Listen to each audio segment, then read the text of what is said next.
নতুন দিনে আমি একটা ফুলকপির রেসিপি নিয়ে চলে এসেছি। এটা নিরামিষ রেসিপি। তো এই রেসিপিটা বানিয়েছি খুব সাধারণভাবে, আর খেতে হয়েছিল দুর্দান্ত। তো এই রেসিপিটা আমি রুটি, পরোটা, লুচি বা সাদা ভাত, রাইস সব কিছুর সাথেই খেতে পারি। তো এই রেসিপিটা খুব সাধারণ এবং ঘরে থাকা খুব সাধারণ মশলা দিয়েই বানিয়ে নেওয়া যেতে পারে। তো কিভাবে বানিয়েছি সেটা ঝটপট আপনাদের সাথে শেয়ার করি। তো প্রথমেই আপনাদেরকে এখানে দেখিয়ে দিচ্ছি একটা কড়াইতে আমি জল নিয়েছি 1 গ্লাস। তো গ্যাসটা আগে জ্বালিয়ে নিলাম। এবার এখানে এই জলেতে দিয়ে দিচ্ছি একটু লবণটা খুব ভালোভাবে মিশিয়ে নিচ্ছি।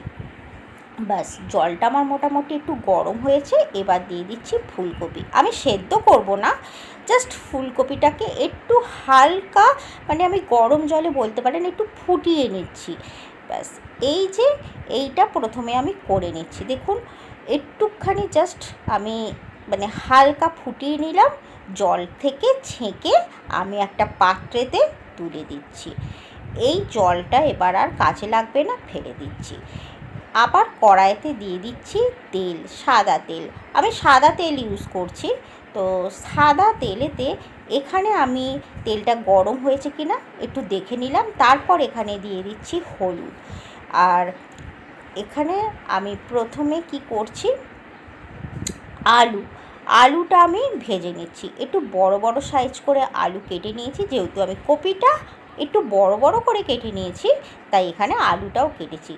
হলুদ দেওয়ার পর একটু টেস্ট বাড়ানোর জন্য দিয়ে দিয়েছি অল্প একটু লবণ দিয়ে খুব ভালো করে নাড়িয়ে চাড়িয়ে কী করছি, ভেজে নিচ্ছি। লাল লাল মতো মোটামুটি ভাজা হয়ে গেছে। তেল থেকে ছেঁকে তুলে নিচ্ছি। যে অবশিষ্টটা তেলটা যে পড়ে আছে, এই তেলেই কিন্তু আমি কপিগুলো ভেজে নিচ্ছি। কপিগুলো খুব ভালোভাবে আমি ভেজে নেব। মানে যেমন আলুটা ভেজে নিয়েছি ঠিক সেমভাবেই আমি এখানে কপিটাকে ভেজে নিচ্ছি। কপি ভেজে নিলে একটু স্বাদটা আমার মনে হয় বেড়ে যায়।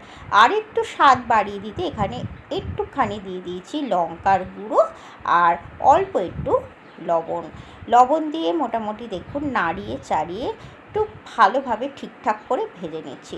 অনেকটাই ভাজা ভাজা হয়ে গেছে, এর থেকে আর না ভাজলেও হবে। তাই আমি কি করছি, ব্যাস আর ভাজবো না। এবার আস্তে আস্তে তুলে নেব। কড়াতে একটু হলুদ দিয়েছিলাম বলে একটু বসে মতো গেছে, তাই ওটাকেও একটু পরিষ্কার করে তুলে নেব। আর এখানে নিয়ে নিচ্ছি কপিটা, তুলে নিলাম। যে অবশিষ্ট তেলটা আছে, এই তেলে একটু স্বাদ বাড়িয়ে দেওয়ার জন্য, যেহেতু নিরামিষ রেসিপি, তাই এখানে একটু দিয়ে দিলাম ঘিটা মেল্ট হয়ে গেছে গরম তেলেতে। বাস, এখানে একটু গরম মশলা, ঘরে সাধারণত যেসব গরম মশলা থাকে সেইটাই দিয়ে দিলাম, সব একটু একটু করে দিয়ে দিয়েছি।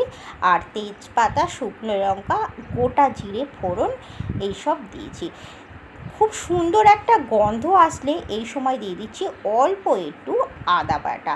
এখানে আদা বাটা দিয়ে খুব সুন্দরভাবে মশলাটাকে কষিয়ে নিচ্ছি, মানে আদা বাটাটা একটু কষিয়ে নিচ্ছি।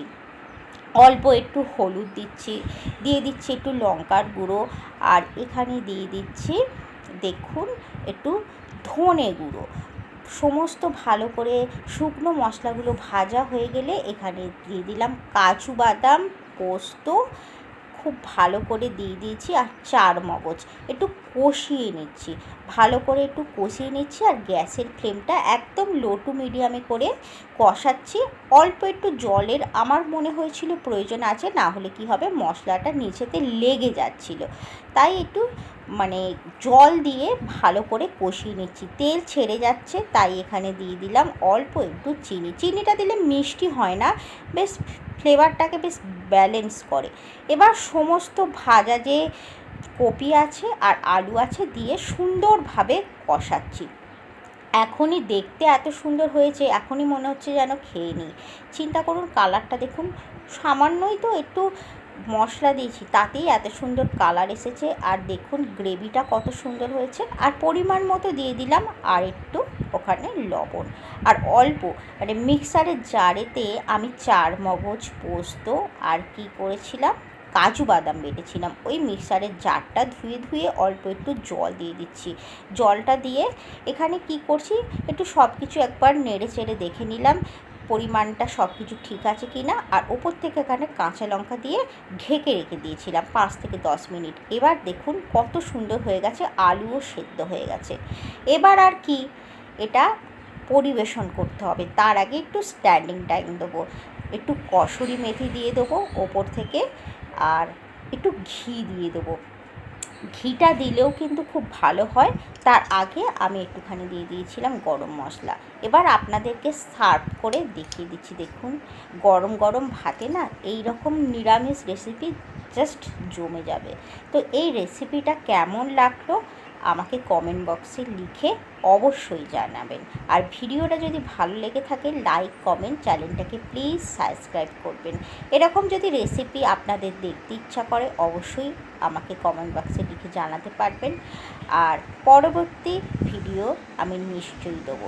সবাইকে বলছি ভালো থাকবেন, সুস্থ থাকবেন। নমস্কার।